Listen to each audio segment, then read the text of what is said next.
So, MicroStrategy, the company that basically wrote the playbook on going all in on Bitcoin, just did something that's got everyone scratching their heads. They're sitting on a massive, and I mean massive, $2.2 billion pile of cash. And the reason why, well, it reveals this fascinating long-term strategy that's playing out right in front of us. It all started with this cryptic signal from CEO Michael Saylor. You know how he is. Green dots beget orange dots. It's a classic Saylorism, right? It usually means an influx of US dollars, that's the green, is about to get converted into Bitcoin, the orange. But this time was different. Because what came next wasn't a Bitcoin purchase. It was an announcement that the company had jacked up its US dollar reserve to a staggering $2.2 billion. The green dots, well, they just stayed green, and their Bitcoin holdings didn't budge. So what on earth is going on here?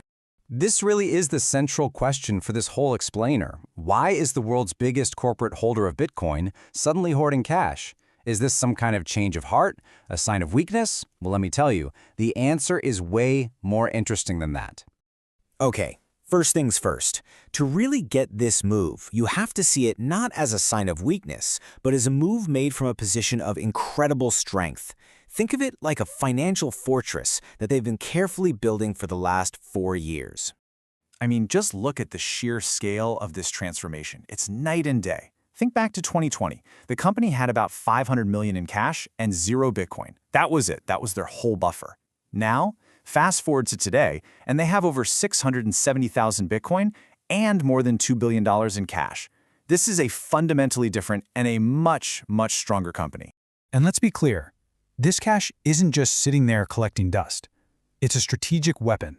It buys them time for these new, complicated financial markets to mature. It gives them flexibility so they can raise money on their terms, not because they're forced to.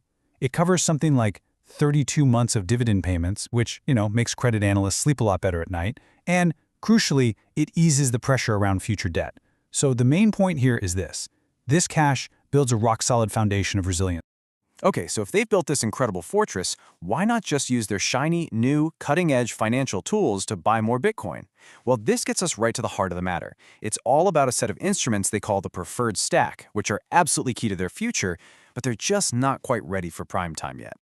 So what is this preferred stack? The easiest way to think about it is like a brand new high-tech toolkit for raising money. It uses their massive Bitcoin holdings as the foundation, as the collateral, and each tool or instrument in this kit is designed for a different job. Some are for stability, others are for higher yield. This right here is the future of what they're calling digital credit. But, of course, there's a catch. Not all these new tools are working perfectly just yet.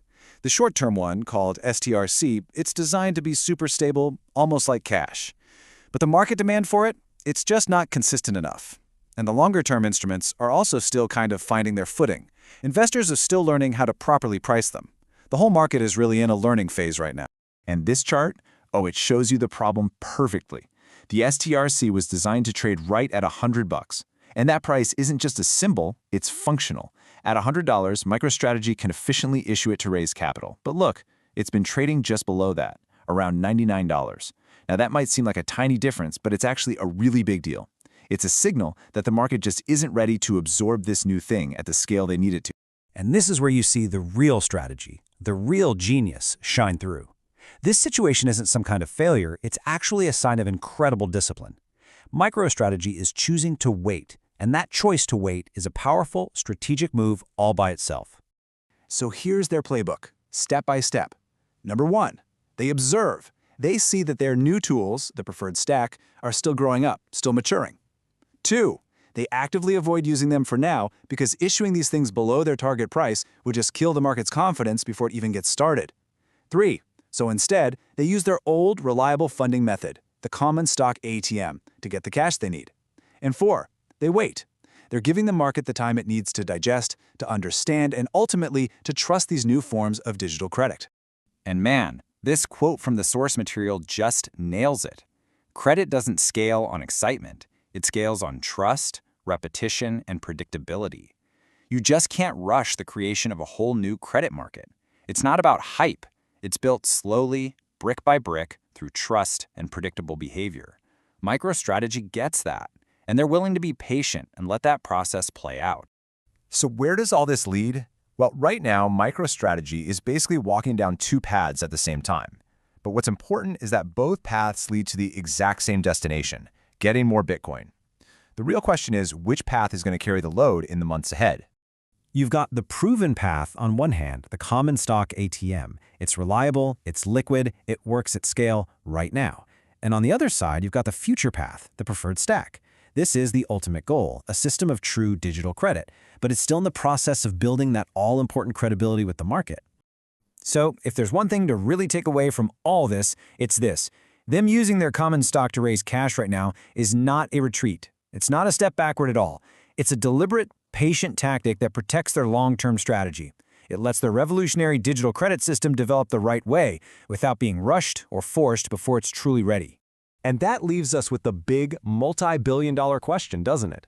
What we're watching here isn't a battle for survival. It's a process of market education and absorption. As this market matures, will that new preferred stack finally take over and do the heavy lifting? Or will the old, reliable common stock continue to be the main tool? The answer is going to tell us a whole lot about the future of finance itself.